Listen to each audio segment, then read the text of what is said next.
राधे कृष्ण आप सभी को। नारद जी कहते हैं, सूत जी के मुख से वैशाख मास में दान का महत्व सुनने के बाद ऋषियों ने उनसे आगे सुनने की इच्छा जताई। इस पर सूत जी बोले, हे महर्षियों, इस विषय में एक प्राचीन इतिहास कहा करते हैं, जिसमें एक ब्राह्मण और महात्मा धर्मराज के संवाद का वर्णन है। जिसमें ब्राह्मण धर्मराज के साथ वार्तालाप कर रहे हैं। ब्राह्मण ने पूछा, धर्मराज, वैशाख मास में प्रातः काल स्नान करके एकाग्रचित हुआ पुरुष भगवान माधव का पूजन किस प्रकार करे? आप इसकी विधि का वर्णन करें। धर्मराज ने कहा, हे ब्राह्मण, पत्तों की जितनी जातियां हैं, उन सब में तुलसी भगवान श्री विष्णु को अधिक प्रिय है। पुष्कर आदि जितने तीर्थ हैं, गंगा आदि जितनी नदियां हैं तथा वासुदेव आदि जो जो देवता हैं, वे सभी तुलसी दल में निवास करते हैं। अतः तुलसी सर्वदा और सब समय भगवान श्री विष्णु को प्रिय है। कमल और मालती का फूल छोड़कर तुलसी का पत्ता ग्रहण करें और उसके द्वारा भक्ति पूर्वक माधव की पूजा करें। उसके पुण्य फल का पूरा पूरा वर्णन करने में शेष भी समर्थ नहीं है। जो बिना स्नान किए ही देव कार्य या पितृ कार्य के लिए तुलसी का पत्ता तोड़ता है, उसका सारा कर्म निष्फल हो जाता है तथा वह पंचगव्य पान करने से शुद्ध होता है। जैसे हर्रे बहुतेरे रोगों को तत्काल हर लेती है, उसी प्रकार तुलसी दरिद्रता आदि से संबंध रखने वाले अधिक से अधिक पापों को भी शीघ्र ही दूर कर देती है। तुलसी काले रंग के पत्ते वाली हो या हरे रंग की, उसके द्वारा श्री मधुसूदन की पूजन करने से प्रत्येक मनुष्य, विशेषतः भगवान का भक्त, नर से नारायण हो जाता है।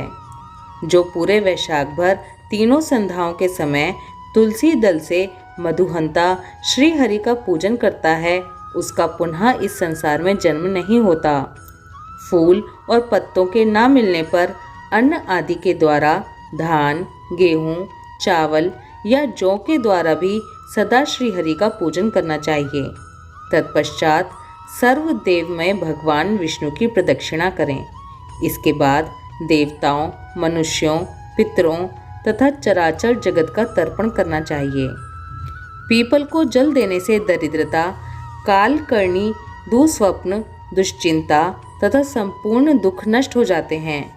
जो बुद्धिमान पीपल के पेड़ की पूजा करता है, उसने अपने पितरों को तृप्त कर दिया, भगवान विष्णु की आराधना कर ली तथा संपूर्ण ग्रहों का भी पूजन कर लिया।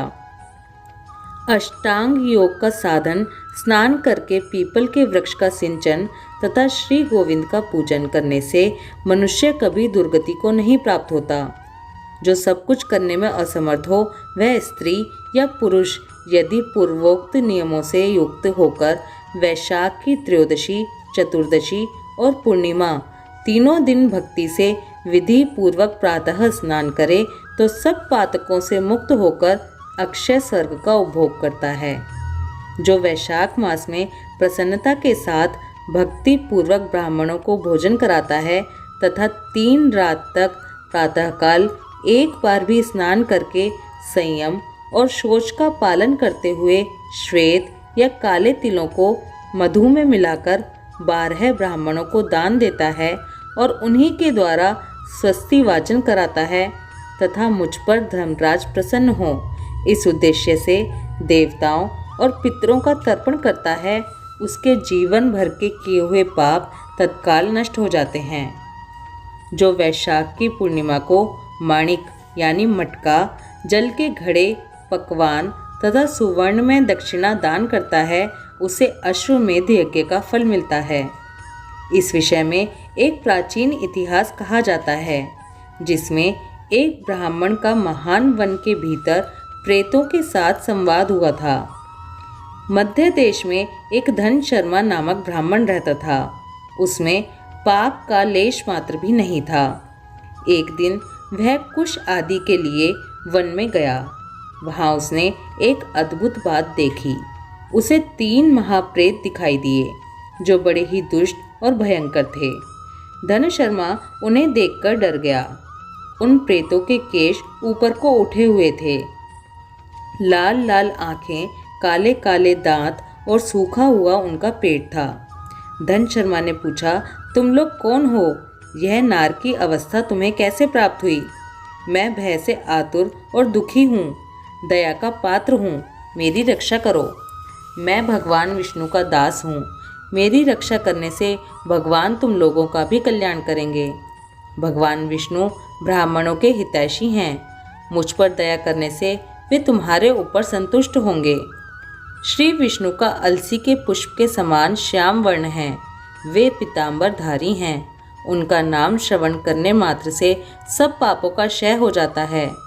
भगवान आदि और अंत से रहित, शंख चक्र एवं गदा धारण करने वाले, अविनाशी, कमल के समान नेत्रों वाले तथा प्रेतों को मोक्ष प्रदान करने वाले हैं। यमराज कहते हैं, ब्राह्मण, भगवान विष्णु का नाम सुनने मात्र से वे पिशाच संतुष्ट हो गए, उनका भाव पवित्र हो गया, वे दया और उदारता के वशीभूत हो गए। ब्राह्मण के कहे हुए वचन से उन्हें बड़ी प्रसन्नता हुई थी। उसके पूछने पर वे प्रेत इस प्रकार बोले। प्रेतों ने कहा, हे विप्र, तुम्हारे दर्शन मात्र से तथा भगवान श्री हरि का नाम सुनने से हम इस समय दूसरे ही भाव को प्राप्त हो गए हैं। हमारा भाव बदल गया, हम दयालु हो गए। वैष्णव पुरुष का समागम निश्चय ही पापों को दूर भगाता, कल्याण से संयोग कराता तथा शीघ्र ही यश का विस्तार कराता है। अब हम लोगों का परिचय सुनो। यह पहला कृतघ्न नाम का प्रेत है, इस दूसरे का नाम विदैवत है तथा तीसरा मैं हूँ, मेरा नाम अवैशाख है। मैं तीनों में अधिक पापी हूँ। इस प्रथम पापी ने सदा ही कृतघ्नता की है, अतः इसके कर्म के अनुसार ही इसका कृतघ्न नाम पड़ा है। ब्राह्मण, यह पूर्व जन्म में सुदास नामक द्रोही मनुष्य था, सदा कृतघ्नता किया करता था। उसी पाप से यह इस अवस्था में पहुंच गया है। अत्यंत पापी, धूर्त तथा गुरु और स्वामी का अहित करने वाले मनुष्य के लिए भी पापों से छूटने का उपाय है, परंतु कृतघ्न के लिए कोई प्रायश्चित नहीं है। इस दूसरे पापी ने देवताओं का पूजन किए बिना ही सदा अन्न भोजन किया है। इसने गुरु और ब्राह्मणों को कभी दान नहीं दिया, इसलिए इसका नाम विदैवत हुआ है। यह पूर्व जन्म में हरिवीर नाम से विख्यात राजा था। 10,000 गांवों पर इसका अधिकार था। यह रोष, अहंकार तथा नास्तिकता के कारण गुरुजनों की आज्ञा का उल्लंघन करने में तत्पर रहता था। प्रतिदिन 5 महायज्ञों का अनुष्ठान किए बिना ही खाता और ब्राह्मणों की निंदा किया करता था। उसी पाप कर्म के कारण यह बड़े बड़े नरकों का कष्ट भोगकर इस समय विदैवत नामक प्रेत हुआ है। अवैशाख नामक तीसरा प्रेत मैं हूँ। मैं पूर्व जन्म में ब्राह्मण था। मध्य देश में मेरा जन्म हुआ था। मेरा नाम भी गौतम था और गोत्र भी। मैं वासपुर गांव में निवास करता था। मैंने वैशाख मास में भगवान माधव की प्रसन्नता के उद्देश्य से कभी स्नान नहीं किया, दान और हवन भी नहीं किया। विशेषतः वैशाख मास से संबंध रखने वाला कोई कर्म नहीं किया। वैशाख में भगवान मधुसूदन का पूजन नहीं किया तथा विद्वान पुरुषों को दान आदि से संतुष्ट नहीं किया।